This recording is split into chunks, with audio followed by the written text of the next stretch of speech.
संडेच्या दिवशी गाढवासारखं तिघांचं पण घरामध्ये लोळून झाल्यावरती पिल्लूचे पप्पा मला सायंकाळच्या वेळेस म्हटले, चल तुला बाहेर नेतो फिरायला.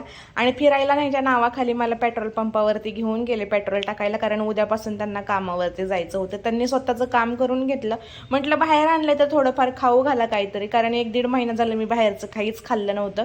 मला ना खाऊ वाटत नव्हतं. आज अचानक इच्छा झाली होती खाण्याची. मला भेळ खूप आवडते हे त्यांना माहिती आहे, त्याच्यामुळे ते मला भेळ खाण्यासाठी घेऊन गेले होते. आणि लास्ट संडेला ज्यावेळेस मी भाजीपाला भरायला आले होते त्यावेळेस ह्या दुकानांवरती खूप गर्दी होती भेळीसाठी, म्हणजे खूप कस्टमर होते. मला वाटलं खूप छान अशी भेळ भेटत असेल, म्हणून मी तिथं फर्स्ट टाइमच भेळ खाण्यासाठी गेले होते, टेस्ट करण्यासाठी. तर खूप छान अशी भेळ भेटली मला, एकदम क्रिस्पी आणि क्रंची. 2 दुकानं आहेत तिथे, एक नागेश्वर भेळ आणि एक सावतामाळी भेळ. फर्स्ट टाइम तर मी सावतामाळी भेळ चूज केली, नेक्स्ट टाइम मी नागेश्वर भेळवाल्याकडे जाईल.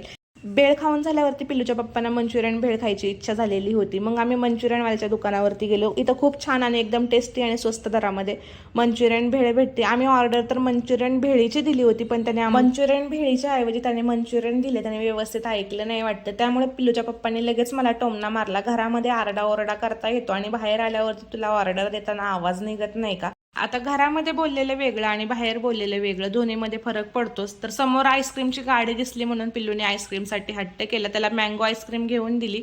मी मावा कुल्फी घेतली आणि पिल्लूच्या पप्पाने छान असा बदाम शेक घेतला होता.